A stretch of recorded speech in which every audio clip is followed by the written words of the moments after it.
உங்க ஊர்ல இருக்க வக்ஃப் ப்ராப்பர்ட்டி எந்த லட்சணத்துக்குன்னு சொல்லுங்க பார்க்கலாம். 5000 ரூபாய் வருமானம் வேண்டிய இடத்துல 500 ரூபாய் கணக்குக்கு வருது. ஆனால் 500 ரூபாய் நீ எதுக்கு வாங்கின? சமூக நோக்கத்தில் வாங்கல. 1500 ரூபாய் உன் அக்கௌண்ட்ல வர்றதுக்காண்டி வாங்கினீங்க. அயோக்கியத்தனம் இல்லையா? யார் வாங்குறது? யாரு? கவர்மெண்டா? பிஜேபியா? மோடியா? வமா அஸாபக்கும் மின் முஸீபத்தின், உங்களை வந்து அடைகிற எந்த துன்பமாயினும் ஃபபிமா கஸபத் ஐதீக்கும், உங்கள் கரங்கள் சம்பாதித்தவையே. அநியாயத்தில் ஒத்து போவதை விட நியாயத்திலே பிளவுபட்டு இருப்போம். அதைத்தான் இஸ்லாம் வரவேற்கிறது. அஸ்ஸலாமு அலைக்கும் வரஹ்மத்துல்லாஹ். ஏன்னா சட்ட நுணுக்கங்களுக்குள்ள போக விரும்பல. அது சம்பந்தமா நிறைய விஷயங்கள் நமக்கு பேசப்பட்டுருச்சு.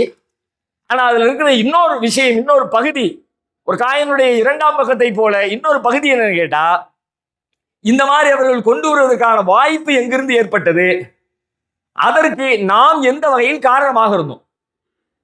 அவன்கிட்ட பிரச்சனை இருக்கு, ஓகே. எப்போதுமே எதிராளியிடம் இருக்கிற பிரச்சனைகளை மட்டுமே நாம் பார்த்து கொண்டிருந்தால் அதை பார்க்கத்தான் வேணும். நான் பார்க்கக்கூடாதுன்னு சொல்ல வரல. ஆனால் அது மட்டுமே பிரச்சனைக்கு தீர்வாகாது. அதுக்கு என்ன காரணத்தினால அதை கொண்டு வந்தான், அதுக்கு நான் எந்த வகையில சம்மந்தப்பட்டிருக்கிறானா, என்ன அவன் திட்டினா பேசிட்டான், ஏன் திட்டினான்னு ஒரு கேள்வி இருக்குல்ல. அவர்கள் அந்த இடத்திலே வந்து நின்றதன் பின்னணியிலே என்னுடைய பிழை இருக்கிறதா, என் சமூகத்தின் பிழை இருக்கிறதா, நாம் செய்த தவறுகள் ஏதேனும் இருக்கிறதா, அதை சரி செய்து கொள்ள வேண்டிய தேவை இருக்கிறதா என்று யோசித்து பார்த்தால் 100% நாம் அதற்கு காரணமானவர்கள் என்பதை மறுப்பதற்கே இல்லை என்பது என்னுடைய சொந்த அனுபவ அறிவு. எனக்கு ஏறத்தாழ நான் திருச்சிக்கு வந்த புதுசில் கிட்டத்தட்ட 20 ஆண்டுகளுக்கு முன்னாடி 2004 2005 நான் இங்க ஒருத்தர் அடிக்கடி சந்திப்பேன். சிங்காரத்தோப்புல அஃப்ரோஸ்ன்னு சொல்லிட்டு ஒருத்தர் கையில் ஒரு பெரிய ஃபைலோட சுத்திக்கிட்டே இருப்பார். எப்போ பார்த்தாலும் என்ன ஃபைலுன்னு பார்த்தா ஃபுல்லா வக்ஃப் சம்பந்தப்பட்ட சொத்துக்கள், திருச்சியில் இருக்கிற வக்ஃப் ப்ராப்பர்ட்டி, அது சம்பந்தமான வழக்கு எவ்வளவு இடத்துல ஆக்கிரமிக்கப்பட்டிருக்குது. அன்றைக்கு அவர் சொன்ன கணக்கு 2004 அவர் இதுக்காக வேலை செய்து கொண்டிருக்கிற பொழுது அவர் சொன்ன கணக்கு, திருச்சியில மட்டுமே 5000 கோடி ரூபாய் வக்ஃப் சொத்துக்கள் ஆக்கிரமிக்கப்பட்டிருக்கிறது என்று சொன்னார் 20 வருஷத்துக்கு முன்னாடி. அப்ப அதனுடைய கணக்கு எத்தனை மணிக்கு இப்ப பெரிய இருக்குன்றது அதை தேங்க வைங்க. அதுக்கான டாக்குமெண்ட், ஆதார போக்குவரத்து எப்ப பார்த்தாலும் ஃபைலோடையே சுத்துவார். ஒரே ஒரு நகரத்துல, மொத்த இந்தியாவில் இல்லை, மொத்த இந்தியாவுக்கு கணக்கு சொல்லிட்டு இருக்கிறாங்க. ஒரு நகரத்துல, இந்தியாவில் இருக்கிற ஒரு மாநிலத்தில் இருக்கிற ஒரு மீடியமான நகரத்திற்குள்ள 5000 கோடி ரூபாய். நீங்க அப்படியே கண்களை, லோக்கல் இருக்கிறவங்க கண்களை சுத்துங்க, சத்திர பஸ் ஸ்டாண்டு கொடுங்க, அதை சுத்தி இருக்கக்கூடிய பல்வேறு நிறுவனங்கள் கொடுங்க, அப்படி உங்களுக்கே அப்படியே கணக்கு வந்துகிட்டே இருக்கும். நாமளே அப்படியே தோராயமா கணக்கு பண்ணலாம். அங்கங்க மிச்சம் இருக்கு பாத்தீங்களா, சின்ன சந்து மிச்சம் இருக்கும். என்னடா சந்து மிச்சம் இருக்கு, இங்க எப்படா தொப்பி வந்தாரு அப்படின்னு பார்த்தா இது எல்லாமே தொப்பிக்குள்ளதாடா, இடையில அது மிச்சம் கிடைக்கு, அதான் சரி போனா போட்டு விட்டு வச்சிருக்காங்க அப்படிங்கிறது மாதிரி நாமே அறிந்து கொள்ளக்கூடிய சான்றுகள் அங்கங்கே மிச்சம் இருந்து கொண்டே இருக்கிறார். அப்ப இப்படியாக ஒரு சிறு நகரத்திலே இத்தனை ஆயிரக்கணக்கான, இத்தனை கோடிக்கணக்கான ரூபாய்கள் பிறரால் கொள்ளையடிக்கப்பட்டு பெரும் பணம் கையாடல் செய்யப்பட்டிருக்கிறது. அந்த கையாடலின் பின்னணியில யார் இருக்கிறார் என்று பார்த்தால், இதை நிர்வகிக்கிற யாரை பொறுப்பாளர்களாக நம்முடைய சமுதாயம் நியமித்ததோ அவர்கள் அதன் பின்னணியில இருக்கிறார்கள் என்பது மறுக்க முடியாத வேதனைக்குரிய ஒரு உண்மை. பல ஊர்களில் இந்த வக்ஃப் சொத்துக்களை நிர்வகிக்கக்கூடிய இடத்துல இருக்கிற தலைவர்கள், முத்தவல்லிகள், நிர்வாகிகள், நான் யாரையும் நேரடியாக குறை சொல்வதற்காக இல்லை, ஆனா ஆபரேஷன் பண்ணணும் அப்படின்னு முடிவெடுத்துட்டா வேற வழியே இல்லை, வழியை தாங்கித்தான் ஆகும். இல்லாட்டி ஆபரேஷனோட புற்றுநோயோட இருந்து செத்து போதான் வேணும். நிஜமா இந்த நோயிலிருந்து குணமாகணும் நம்ம விரும்பணும்னா ஆபரேஷனுக்கு தயாராகணும். ஆபரேஷன் என்பது வழிதான், வேதனை தான். வேதனையை தாங்கிக் கொள்வதை தவிர வேற வழி இல்லை. நீங்க உங்க ஊர்ல இருக்க வக்ஃப் ப்ராப்பர்ட்டி எந்த லட்சணத்துக்குன்னு சொல்லுங்க பார்க்கலாம். தமிழ்நாட்டில் கண்ணை மூடிக்கிட்டு சொல்வேன் 90% லட்சணம் கெட்டு போய் தான் கிடக்கிறது. 5000 ரூபாய் வருமானம் வேண்டிய இடத்துல 500 ரூபாய் கணக்குக்கு வருது. யார் வாங்குறது? யாரு? கவர்மெண்டா? பிஜேபியா? மோடியா? நம்ம நியமிச்ச தலைவர் தானே, நம்ம நிர்வாகம் தானே. 5000 ரூபாய் இடத்துல 500 ரூபாய் வாங்கிறப்ப ஏதோ சமூக நலனா அப்படின்னு பார்த்தா 2500 ரூபாய் அவர்களுக்கு தனியா போகுது. நான் 500 ரூபாய் வாங்கினது குறை சொல்லலை, சமுதாய நோக்கத்துல ஏழை எளிய மக்கள் பயன்படுத்தணும்னு அதுக்காக வேண்டி 5000 ரூபாய் பெரும் வாடகை வாங்க வேண்டிய ஒரு சொத்தை ஒரு 500 ரூபாய்க்கு ஒருத்தர் கொடுத்தாருன்னா ஓகே, வரவேற்கிறேன், அக்செப்டட். ஆனால் 500 ரூபாய் நீ எதுக்கு வாங்கின? சமூக நோக்கத்தில் வாங்கல. 1500 ரூபாய் உன் அக்கௌண்ட்ல வர்றதுக்காண்டி வாங்கினீங்க. அயோக்கியத்தனம் இல்லையா? முள்ள மாதிரி தனம் இல்லையா? இதை நாம எத்தனை பேர் தட்டி கேட்டோம்? இதற்காக நாம் கொந்தளிச்சோமா? அவன் செஞ்சான்னு கொந்தளிச்சோமே. அவன் நம்ம இடத்துல இன உணர்வு இருக்கிறதா? அவன் நீ எப்படி செய்வ? சாராய கடை நடத்த நீ நடத்தாத, எங்க அப்பா நடத்திக்குவான் என்று சொல்வதற்கும் இதற்கும் இடையில என்ன வித்தியாசம்? ஊழல் செய்யக்கூடாது, சொத்துக்களை அபகரிக்க கூடாது, மற்ற சொத்துக்கள் பொதுமக்களுக்கானது என்பது உறுதி செய்யப்பட வேண்டும் என்று சொன்னால் அதிலே அநியாயம் செய்கிறவர், அத்துமீறுகிறவர் யாராக இருந்தாலும் எதிர்த்து நின்று கேள்வி எழுப்ப வேண்டும் அல்லவா? நாம் அந்த வேலையை செஞ்சோமா? அதை செய்ய தவறியதின் விளைவாகவே நான் பார்க்கிறேன். நாம் செய்கிற பிழைகள் என்ன என்பதை கண்டறிந்து அதற்கான வைத்திய முறைகளை மேற்கொள்ளாவிட்டால் அதற்கு வர வேண்டிய துன்பங்களை சந்தித்துத்தான் ஆகணும். நபிகளாருடைய அற்புதமான ஒரு பிரார்த்தனை உண்டு, சய்யிதுல் இஸ்திக்ஃபார் என்று உங்களை பல பேர் மனப்பாடம் கூட பண்ணியிருப்பீங்க. பாவ மன்னிப்பினுடைய தலையான துஆ, ஆகச்சிறந்த துஆ என்று ஒரு பிரார்த்தனையை சொல்லி தந்தார்கள். ஒரு பெரும் பிரார்த்தனை, ஒரு நீல அல்லாஹும்ம அன்த ரப்பி ஹலக்தனி லா இலாஹ இல்லா அன்த, ஒரு நீண்ட துஆ. அதுல இடையில ஒரு வார்த்தை வரும், அபூலக பி நிஅமதிக அலைய வ அபூ பி தம்பி. யாரா ஒரு இடத்துல நான் வர்றேன், எப்படி வர்றேன்னு தெரியுமா? நான் எப்படி வரும்? நீ எனக்கு செஞ்ச அருளோடு வருகிறேன். அபூலக பி நிஅமதிக அலைய, எனக்கு நீ செய்திருக்கிற உன் அருளோடு தான் நான் வருகிறேன். அபூ பி தம்பி, உன் அருளோடு மட்டும் வரல ரப்பே, என்னுடைய தவறோடும் வருகிறேன், நான் செய்த பிழைகளோடும் வருகிறேன். நீ எனக்கு அருள் செய்திருக்கிறாய், ஆனால் நான் பிழை செய்திருக்கிறேன். இரண்டோடும் உன் முன்னால் வந்து நிற்கிறேன். உன் அருளால் என் பிழையை நீ பொறுத்தருள்வாயாக. இதில் நபிகளார் சொல்ல வர்ற செய்தி என்ன? அல்லாஹ்விடத்திலே பாவ மன்னிப்பு தேடுகிற பொழுது முதல்ல நீ செய்யற தப்ப ஒத்துக்கப்பா. அதுதான் தவறுகள் இருந்து மீண்டு வருவதற்கான முதல் அடியே. நான் செய்யற தப்பு என்னங்கிறது நான் விளங்கணும், அதுல இருந்து மீளணும். அப்பதான் சிக்கல்ல இருந்து மாற முடியும். திருக்குர்ஆன் ரொம்ப அழுத்தமா ஒரு விதியை சொல்கிறது. உலகத்துல அல்லாஹ் மாற்றாத சில இயற்கை விதிகளை ஏற்படுத்தி வைத்திருக்கான், நியதிகளை. சட்டம்னு சொல்றோம்ல, அல்லாஹ் ஏற்படுத்திய சட்டம்னு சிலது இருக்கிறது. நான் சொல்ல வர்ற சட்டம் திருடுனா கையை வெட்டணும், விசாரம் பண்ணுனா கசையடி கொடுக்கணும், அந்த சட்டத்தை சொல்ல வரல. சமூகம் இயங்குவதற்கான சில இயற்கை நியதிகளை இறைவன் உருவாக்கி வைத்திருக்கிறான். அந்த நியதிகள் என்றைக்கும் மாறவே மாறா நியதிகள். இந்த மாறா நியதிகள் அது எப்படியோ அப்படிதான், இப்படி செஞ்சா அப்படி. உதாரணமா அடுப்புல அரிசியை வச்சு அரை மணி நேரம் வேக வச்சோம்னா சோறு கிடைக்கும், 1 மணி நேரம் வேக வச்சோம்னா கூழ் கிடைக்கும், 1.5 மணி நேரம் வேக வச்சோம்னா சட்டியின் தீஞ்சு எரிஞ்சு போன கறி கிடைக்கும், இன்னொரு 2 மணி நேரம் சேர்ந்து எரிச்சோம்னா மொத்த குடிசையும் சேர்ந்து எரிஞ்சு கறியா போகும். விதிதான் இது. யாரு செஞ்சாலும் வரும்ல. என் பையன் அடுப்பு பற்ற வச்சாலும் இதான் ரிசல்ட், நான் அடுப்பு பற்ற வச்சாலும் இதான் ரிசல்ட், உலகத்துல யார் அடுப்பு பற்ற வச்சாலும் இதான் ரிசல்ட். இது மாறா நியதி, மாறவே மாறாது. இல்ல அவர் பெரிய மனுஷன்பா, அவர் ரொம்ப எப்ப பார்த்தாலும் ஏசில இருந்து வேலை பார்க்கிறவரு, அவர்கிட்ட எல்லாம் இந்த பருப்பு வேகாது, இந்த நெருப்பு எரிக்காதுன்னு சொல்ல முடியாது. இது மாதிரி உலகத்துல பல நீதிகளை அல்லாஹ் ஏற்படுத்தி இருக்கிறான். அதிலே ஒரு நீதியை குர்ஆன் சொல்லுகிறது, வமா அஸாபக்கும் மின் முஸீபத்தின் ஃபபிமா கஸபத் ஐதீக்கும். வமா அஸாபக்கும் மின் முஸீபத்தின், உங்களை வந்து அடைகிற எந்த துன்பமாயினும் ஃபபிமா கஸபத் ஐதீக்கும், உங்கள் கரங்கள் சம்பாதித்தவையே. மீண்டும் ஒரு தடவை வசனத்தை உள்வாங்குங்க. உங்களை வந்து அடைகிற எந்த துன்பமாயினும் ஃபபிமா கஸபத் ஐதீக்கும், உங்கள் கரங்கள் நீ செஞ்சதுதான்.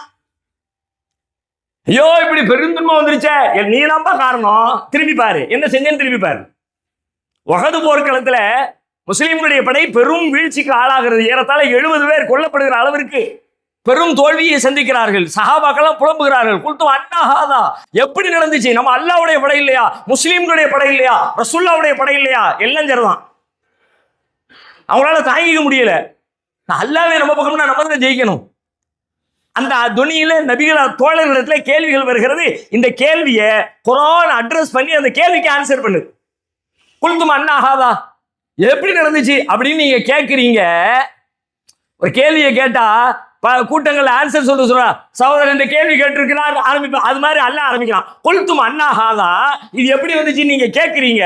குல் நபியே, இந்த கேள்விக்கு ஆன்சர் பண்ணுங்க. ஹுவ மின் இந்தி அன்ஃபுசிக்கும், அது உங்களால தான் வந்துச்சுன்னு சொல்லுங்க.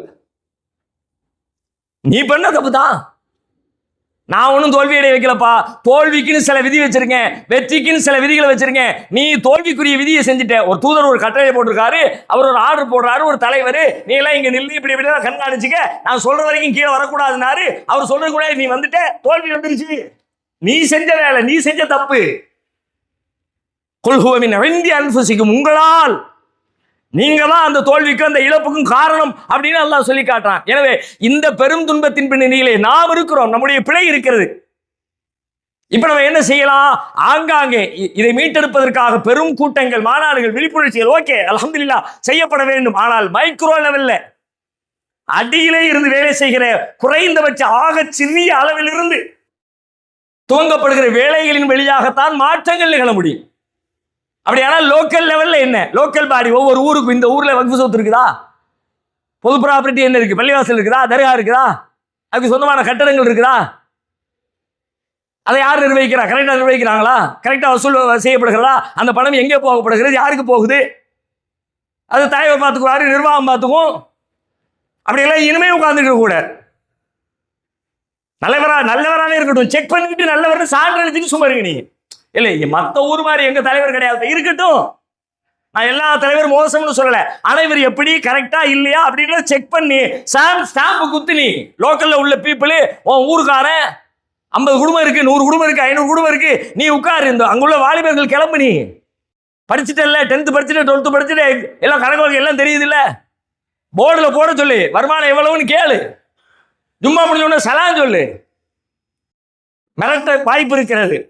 இதெல்லாம் குழப்பம்பா, இப்படி எல்லாம் பண்றா, கலகம் உண்டாக்கணும், சமுதாயம் பிளவுபட்டுருப்பா. அநியாயத்துல சமுதாயம் ஒன்றுபட்டு இருக்கிறத விட நியாயத்துல சமுதாயம் பிளவுபட்டு நிக்கலாம். அநியாயத்தில் ஒன்றுபட்டால் நபிகளாரே ஒத்துமையா இருந்திருப்பாங்களே, அவங்க பெரிய தகம், அவங்களுக்கு என்ன சண்டை? அபூலஹபுக்கு ரசூலுல்லாஹ் என்ன பஞ்சாயத்து? அநியாயத்தில் ஒத்து போயிருந்தால் பஞ்சாயத்துக்கு வேலை இல்லையே. அநியாயத்தில் ஒத்து போவதை விட நியாயத்திலே பிளவுபட்டு இருப்ப, அதைத்தான் இஸ்லாம் வரவேற்கிறது. சாலிஹ் அலைஹிஸ்ஸலாத்துடைய பிரச்சாரத்தை பார்த்ததற்கு பிறகு சமூகத்தில் என்ன நடந்தது குர்ஆன் சொல்கிறது. ஹும் ஃபரீகானி யக்தஸிமூன், அவர்கள் 2 பிரிவுகளாக பிளவுபட்டு சண்டையிட்டுக் கொண்டார்கள். யார் செஞ்ச வேலை? நபி செஞ்ச வேலை. என்ன வேலையை செஞ்சாங்களா? சமுதாயத்தை பிரிச்சாங்களாம். குர்ஆன் சொல்லு. இவங்க சொல்றாங்க, சொன்ன பிறகு என்ன நடந்துச்சு? ஹும் ஃபரீகான், 2 பிரிவா பிரிஞ்சாங்க. யக்தஸிமூன், பிரிஞ்சதோடு மட்டுமில்லை, ஒருத்தர் சண்டை போட்டுக்கிட்டாங்க. என்ன சண்டை போட்டுக்கிட்டாங்க? அல்லாஹ் ஒருத்தனை தான் வணங்கணும் அப்படின்னு ஒரு கூட்டம், இல்ல நம்ம அப்பம்பாட்ட வணங்குற தெய்வங்களை தான் வணங்கணும்னு இன்னொரு கூட்டம். 2 டீமா பிரிஞ்சிச்சு. நீ பிரிஞ்சிருச்சேன்னு பார்க்காத, சத்தியத்தின்பால் ஒரு கூட்டம் வந்துருச்சேன்னு பாரு. நீங்கள் இதனோடு சேர்த்து கையில் எடுக்க வேண்டிய உங்கள் அளவில், உங்கள் மட்டத்தில் நீங்கள் செய்கிற இந்த வேலைகளோடு லோக்கல் லெவல்ல, ஊருக்கு, பகுதிக்கு, ஏரியாவுக்கு அங்கு இருக்கிறவர்களை கண்டறிந்து அவர்களுக்கு இந்த செய்தியை ஊட்டி இது குறித்து கேள்வி எழுப்ப வைத்து, அந்த சமூகத்திற்கு தான் அது பயன்படுகிறதா, அந்த மக்களுக்கு தான் அது போய் சேர்கிறதா, அதுல ஏதும் ஊழல்கள் நடைபெறுகிறதா என்பதை கண்காணிக்க வேண்டிய பொறுப்பு அங்கு இருக்கிறவர்களுக்கே இருக்கிறது. அவங்களால தான் முடியும். ஒரு பெரிய அமைப்பு டோட்டல் எல்லாத்தையும் கண்காணித்து சரி செய்ய முடியாது. அங்குள்ள ரெப்ரசன்டேட்டிவ் யார், அங்குள்ள பொறுப்பாளர் யார், அப்படி ஒருத்தரை கண்டறிஞ்சு அவர் கையில் பொறுப்பு கொடுத்து அங்க நீ 4 பேரை சேர்த்துக்க. இந்த நியாயத்துக்காக வேண்டி போராடி சமூகத்தின் சொத்துக்களை சமூகத்துக்குரியதாக ஆக்குவதற்காக நீங்கள் பாடுபட வேண்டும் என்று சொல்லி கீழ் நிலையில அப்படி ஒரு திரிய பத்த வச்சு ஆரம்பிச்சு விடுங்க. வந்திருக்கிற மக்களுக்கு நான் வைக்கிற வேண்டுகோளும் அதுதான். உங்க ஊர்கள், பல ஊர்களை சார்ந்தவங்க இருப்பீங்க, மாணவர்கள்லாம் வந்திருக்கிறீங்க கல்லூரியில இருந்து. நம்மளால முடியாது, நம்ம கேட்க முடியாது அப்படியெல்லாம் நினைக்கவே நினைக்காதீங்க. அபாவில் என்கிற ஆகச்சிறிய பறவைகளை கொண்டு யானை என்கிற பெரும்படையை எல்லாம் அழித்ததாக குர்ஆன் சொல்லுகிறது. அதுவெல்லாம் நமக்கு சொல்லக்கூடிய செய்தி என்ன? உங்க பார்வையில் அந்த ஜமாத்து தலைவர்கள் அவ்வளவு பிரம்மாண்டமா தெரியலாம், பெரும் யானைகளாக தெரியலாம். ஆனால் அவர்களின் காதுகளுக்குள் புகுந்து வேட்டையாடுகிற சின்ன எறும்புகளாக நீங்கள் மாறி பாருங்கள். தலைதறிக்கு யானை ஓடுதா இல்லையான்னு தெரியும். அதனால பலவீனப்படும் கையும் குர்ஆன் சொல்லுகிறது. எத்தனையோ படைகள், பெண்ணம்பரிய படைகள், எத்தனையோ சின்னஞ்சிறிய படைகள், பெண்ணம்பரிய படைகளை வீழ்த்தி இருக்கிறது. கலபத்து ஃபியத்தன் கசீரத்தம் பிஇذنில்லாஹ். அதனால நம்ம பலவீனமானவர்கள், ஆற்றலற்றவர்கள் அப்படியெல்லாம் நினைச்சிடாதீங்க. இதற்கு எதிராக நீங்கள் எடுத்து வைக்கிற ஒரு சிறு துரும்பு கூட ஃபமன் யஅமல் மிஸ்கால தர்ரத்தின் கைரன் யரா, அதற்குரிய நன்மைகளை நீங்கள் கண்டே தீர்வீர்கள் என்று குர்ஆன் சொல்கிறது. எனவே இந்த ஆகச்சிறிய ஒரு கோரிக்கையை உங்கள் மத்தியிலே நான் முன்வைக்கிறேன். சமூகத்திற்கு இருக்கிற சொத்துக்கள் உரிய முறையில் பயன்படுத்தப்பட்டாலே நம்முடைய நிலை எங்கோ மாறிடும். எவ்வளவோ பணிகளை மேற்கொள்ள முடியும். அடிப்படையான தேவையான எத்தனை செய்திகள் இந்தியாவிலே ஆக கீழ்நிலையிலே, பொருளாதாரத்திலே, கல்வியிலே, வேலை வாய்ப்பிலே அனைத்திலும் நாம் தான் இருக்கிறோம் கீழே. 2005 வந்து சச்சார் கமிஷன் இன்னும் சொல்லிக்கிட்டு இருக்கோம். நிலவையில எந்த மாற்றமும் இல்லை. மாறணும் மாறணும் மாறணும் மாறணும். எப்படி மாறும்? வானத்திலிருந்து ஒரு தேவதூதர் இறங்கி வந்து எந்த மாற்றத்தையும் இனிமேல் நிகழ்த்தப் போவதில்லை. நாம் தான் நம்மை மாற்றிக் கொள்ள வேண்டும். இன்னல்லாஹ லா யுகையிரு மா பிகௌமின் ஹத்தா யுகையிரு மா பிஅன்ஃபுஸிஹிம். தம்மிடம் உள்ளதை எந்த சமூகம் மாற்றவில்லையோ கண்டிப்பாக அதுவரை அல்லாஹ் அவர்களை மாற்ற மாட்டான். அல்லாவே இன்டர்ஃபியர் ஆக மாட்டேன்ட்டான். நானே வந்து தூக்கில விட மாட்டேன்பா, முடியும் அல்லாஹ்வுக்கு. ஆனா என்னுடைய நியதியில என் செட்டப்ல அப்படி கிடையாது. நீனா மாத்திக்க, நீ இறங்கு. நீ சும்மா கேட்டுக்கிட்டே உட்காந்துருந்தா அது வேலைக்கு அவன் உட்காந்துக்கிட்டே இரு, அவன் அடிச்சுக்கிட்டே இருப்பான், வாங்கிக்கிட்டே இரு, ஒரு இடத்துல செத்து போயிரு, அவ்வளவுதான். பின்ன புள்ள வந்து ஒன்று திட்டிக்கிட்டு இருப்பான். எங்க அப்பா பாட்டவெல்லாம் ஒண்ணுக்கு உட்படாதவன், எல்லாம் தின்னு தின்னு தூங்கிருக்கான். அந்த நிலை வேண்டுமா? அல்லது நம்முடைய முன்னோர்கள் நமக்காக இவ்வளவு பணியாற்றி சென்றிருக்கிறார்கள், இறைவாயும் பெற்றோரை ஏற்றுக்கொள், இறைவாயும் முன்னோர்களை ஏற்றுக்கொள், அவர்களுடைய பாவங்களை மன்னித்து அவர்களுக்கு மக்ஃபிரத்தை வழங்கு என்று பிரார்த்திக்கிற வாரிசுகள் வேண்டுமா என்பதை இன்றைக்கு நாம் முடிவு செய்து நம்முடைய அளவில் நமக்கு இருக்கிற வட்டம் என்ன, அந்த வட்டத்தில் என்ன மாற்றம் செய்ய முடியும்? ஒருத்தர் இறங்கி ஒரு மாற்றத்தை செஞ்சு காட்டுங்க, அது பக்கத்தூருக்குன்னு பரவி பரவி பரவி மொத்த இந்தியாவையும் கவலீகரம் செய்து ஒரு அற்புதமான பயனளிக்கக்கூடிய ஒரு போர்டாக இந்த வக்ஃபும் அதனுடைய சொத்துக்களும் மாறும். அல்லாஹ் ரப்பல் ஆலமீன் அப்படிப்பட்ட நல்வாய்ப்பினை நம் அனைவருக்கும் தந்தருள் புரிவானாக. வாஹிரு தஅவானா அல்ஹம்துலில்லாஹி ரப்பில் ஆலமீன். அஸ்ஸலாமு அலைக்கும் வரஹ்மத்துல்லாஹி வபரகாத்துஹு.